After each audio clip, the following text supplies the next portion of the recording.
Ayan. Magandang araw po sa inyong lahat. Ako nga po pala, si Arvin Ilaunapa. Naka-base po ako dito sa Rome, Italy.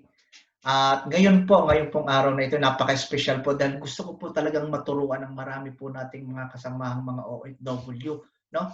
Na kung saan ang tagal-tagal na po dito sa ibang bansa, nagtatrabaho sa ibang bansa. Pero alam niyo po, nakakalungkot man pong isipin na karamihan po, hindi naman po lahat, karamihan po sa mga OFW ay nagbibilang lamang po ng taon, no, dito sa ibang bansa, hindi po nakakapag-ipon. Yan po yung malungkot, Kaya ngayon po, ngayon pong araw na ito, gusto ko pong ibahagi sa inyo kung ano po yung natutunan ko about the Rule of 72.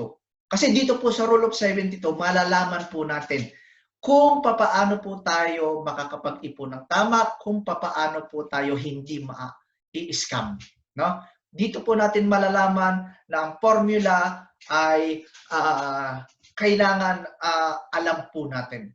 Kasi kalimitan sa ating mga OFW na kung saan o sa ating mga Pilipino, no?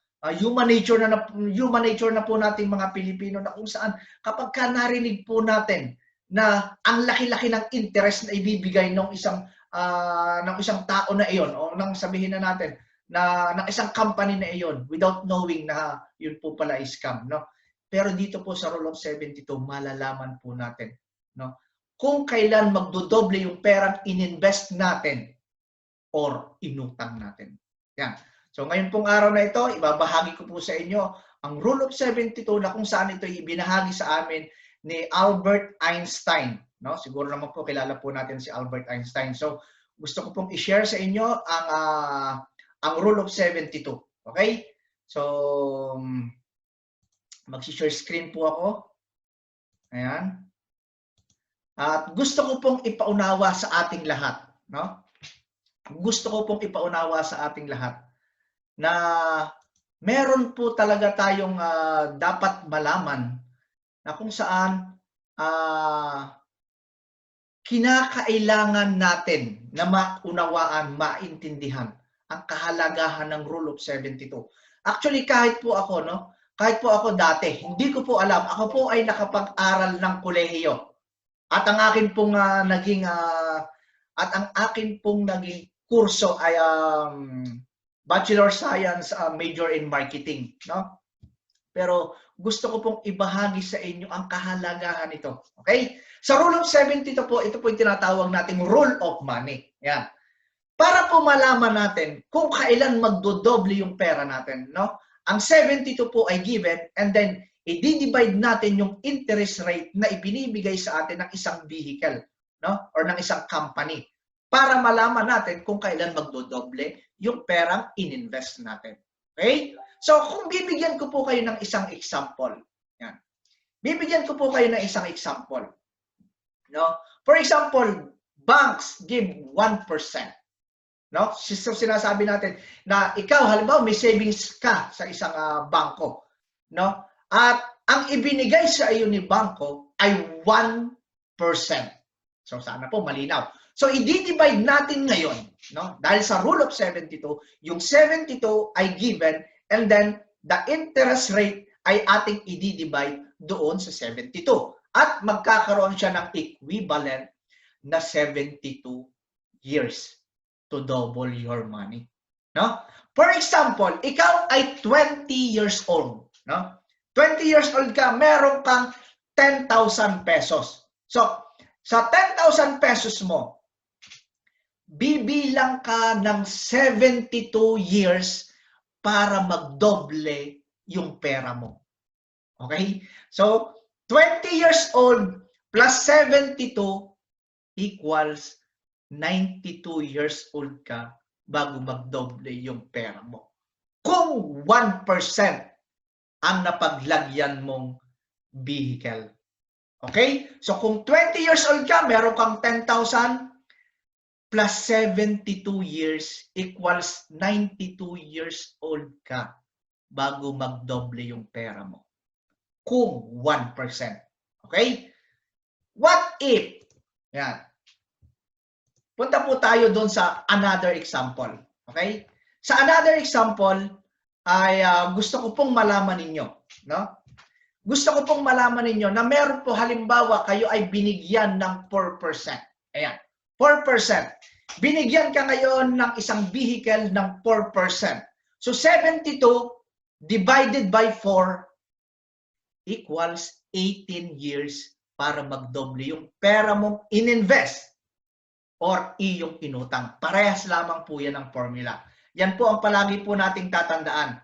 Magkapareho po yung formula ng pag-i-invest at magkapareho po yung formula kung ikaw ay umutang sa isang vehicle, no? O sa isang bangko. O sabihin po natin dito sa Italy, sa Compass, sabihin mo po natin na gano'n. Ano po? So 72 divided by 4 equals every 18 years, magdodoble po yung perang inutang ninyo or ininvest ninyo. Ayan. Okay. Kung ikaw ay age 20, so sabihin natin age 20 ka ulit. Meron ka sabihin natin 100,000 pesos. No? Para alam mo kung kailan magdodoble yung pera mo, pag 4% ang iyong napaglagyan, every 18 years para magdoble yung pera mo. So, sa 4%, every 18 years. Ayan. So, kung ikaw ay 20, magdodoble yung pera mo sa pa-38.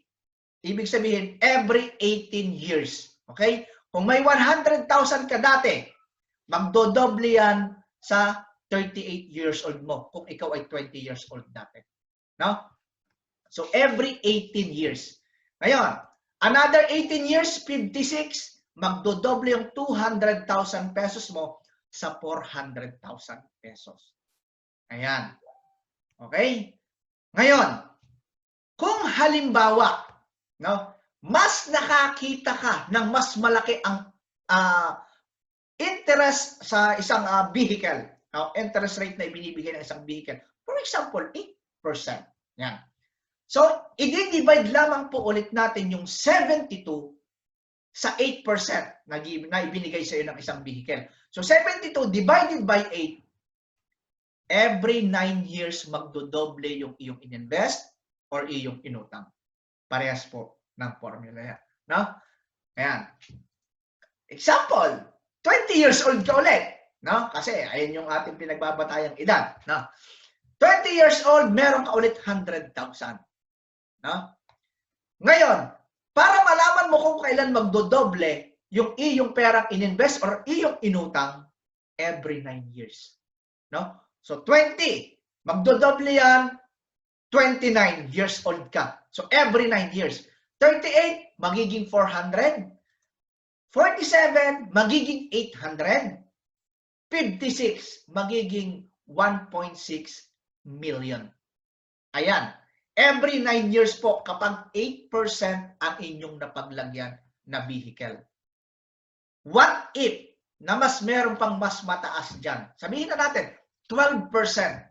So, dapat po ninyong malaman na ilagi po ninyong i-divide sa 72. Kaya po rule of 72. No? Ilagi po ninyong i-divide sa 72 para po malaman po ninyo kung kailan magdodoble yung perang i-invest ninyo or inutang ninyo. Yan, sana po maliwanag po sa atin yan. Okay? So 72 divided by 12 equals 6 years. Yan. Imaginein po ninyo, tingnan po ninyo mga kababayan, mga kamahal kong mga OFW. No? Nangangailangan po ng maraming taon bago po magdoble yung pera i-invest natin. No? Hindi po nagsabi na every 3 months magdodoble yung pera mo. Wala pong ganun, mga kababayan, mga kasamahan ko, mga OFW. Kaya po dito po sa Rule of 72, napakahalaga po nating malaman. No? Mahalaga po nating malaman na talagang ang pera po ay kailangan ng mahabang panahon para po iyan ay magdoble. No? So kung 12% po yung napaglagyan ninyo, 72 divided by 12 equals 6 years bago po magdoble yung pera ninyo. Okay? Kung ikaw ay age 20 pa rin, no?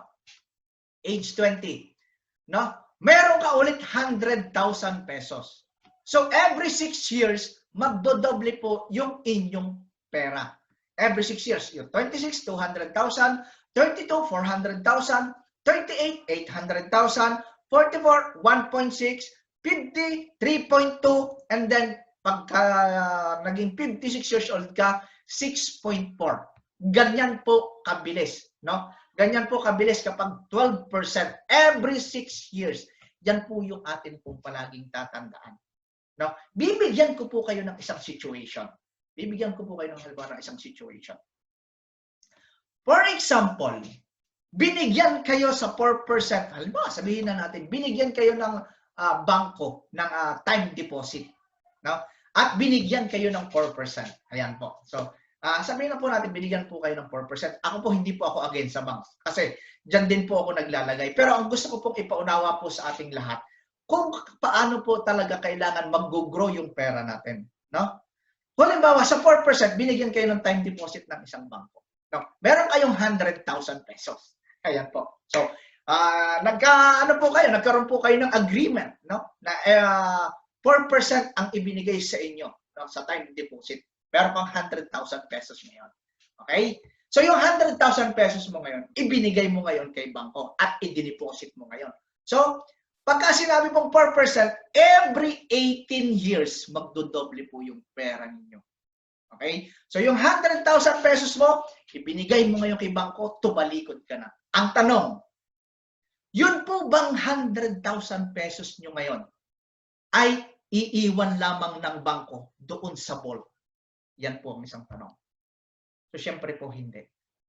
Alam po ni bangko kung saan po nila ilalagay yung perang dinideposit sa kanila.